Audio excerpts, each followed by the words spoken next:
মিয়া divorce দিতে একটা কথা বলছে, হিরো আলম চরিত্র খারাপ, এই জন্য সে আমাকে ডিভোর্স দিতে পরকিয়া করে। রিয়া এবং অন্য অন্য যে নুসরাত, তোমরা তো মুসলমান হয়ে থাকো, যে 2 রাকাত নামাজ পড়ে কোরআন শরীফ কাটিলে বলবা যে আমি পরকিয়া আর এক জায়গায় ধরছে, বিকজ পরকিয়া তো ধরতে পারে। ইসলাম তবে আপনারা পাথর মারে তাকে নাকি মারে ফেলে দেওয়া বুঝে গেছে, আপনারা আমরা পাথর মারে মেরে ফেলে দেবো, ওরা তো পরকিয়া হাতে কোথায় ধরতে পারে। এবং আমি কান ধরে জুতোর মালা গলাতে ঢাকা শহর গরমে ঘুরে বেড়াবো, ওরা ধরে প্রমাণ দিতে পারে। ঠান্ডা বাতাস ছিল, এমন কষ্ট হয়েছে আমার, নাকে চোখে পানি ঝরেছিল অঝরে, মাথা ব্যথা হয়েছিল।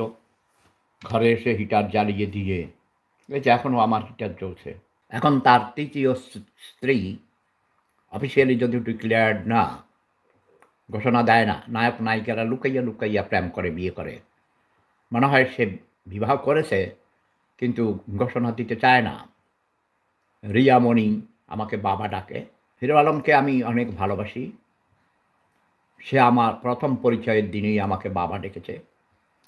আমিও তাকে আমার একমাত্র সন্তান স্বপ্নিলের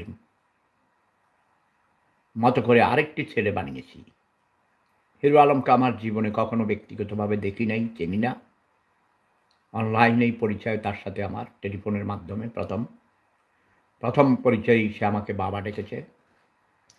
আমি চেষ্টা করি যতদূর সম্ভব ছেলের মর্যাদা দেওয়ার জন্যে। সেও আমাকে অনেক শ্রদ্ধা করে, আমিও তাকে অনেক স্নেহ করি, ভালোবাসি। তার প্রথমা স্ত্রী, তার 2টো মেয়ে, একটা ছেলে, সবাই আমার অত্যন্ত প্রিয়।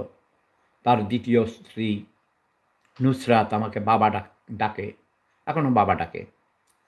তার বড় স্ত্রী সুমি আমাকে বাবা ডাকে।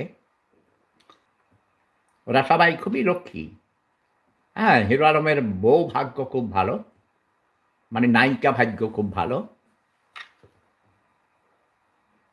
হিরো আলম আরও অনেক বড় হবে।